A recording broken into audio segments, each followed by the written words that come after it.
दोस्तों, किसी भी आदत को छोड़ना किसी चुनौती से कम नहीं होता, क्योंकि आदतें हमारे दिमाग की उपज होती है।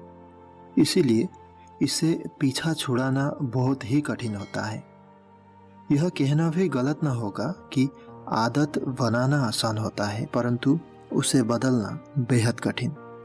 इसीलिए अपनी आदत को बदलने की बजाय बेहतर होगा कि कोई नई मगर अच्छी आदत आप अपने अंदर डेवलप करें, ताकि पुरानी आदत की ओर से आपका ध्यान हट जाए।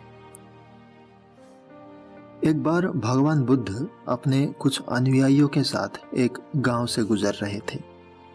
उस गांव का ही एक युवक बुद्ध के पास आता है और बुद्ध के चरणों को छू लेता है।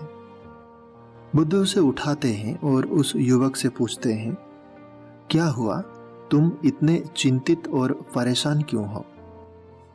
वह युवक बुद्ध से कहता है, बुद्ध, मैं अपने जीवन से बहुत तंग आ चुका हूँ। मुझे घृणा होने लगी है इस जीवन से। मुझे कुछ भी समझ नहीं आ रहा कि मैं क्या करूं। बुद्ध उस व्यक्ति से कहते हैं, तुम्हारी इन समस्याओं का कारण क्या है? वह युवक बुद्ध से कहता है, हे बुद्ध, मेरे अंदर बहुत सारी गलत आदतें हैं।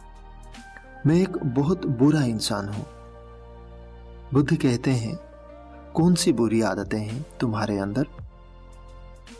वह युवक बुद्ध से कहता है, बुद्ध, मेरे अंदर बहुत सारी गलत आदतें हैं, जैसे लालच, दूसरों का बुरा करना, शराब पीना, हर समय भोग विलास के बारे में सोचते रहना।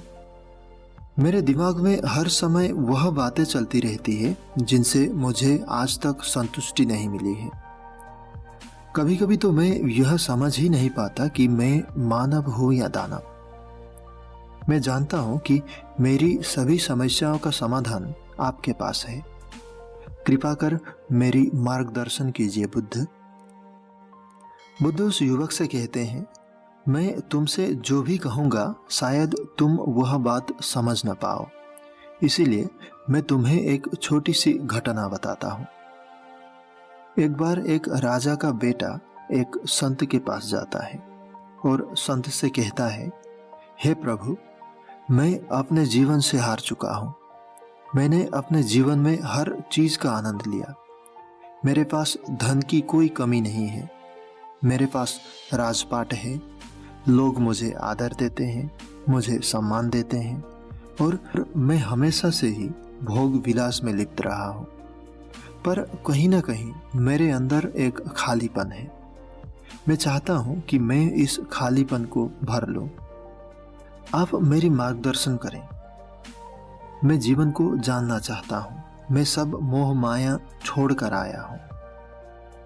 संत उस व्यक्ति से कहते हैं, ठीक है, तुम सब मोह माया छोड़ कर आए हो, परंतु मुझे यह बताओ, इस पोटली में क्या है? उस व्यक्ति के पास एक पोटली होती है जिसमें बहुत सारी सोने की मोहरें होती है। वह व्यक्ति उन संत से कहता है, इस पोटली में कुछ सोने की मोहरें हैं। ये मोहरें मैं इसलिए लेकर आया हूँ क्योंकि यदि मेरे जीवन में कोई खराब समय आए तो मैं इनका उपयोग कर सकूं। संत उस व्यक्ति से कहते हैं, इस पोटली को उठाओ और नदी में फेंक कर आओ। वह व्यक्ति उस पोटली को उठाता है और नदी किनारे पहुंच जाता है।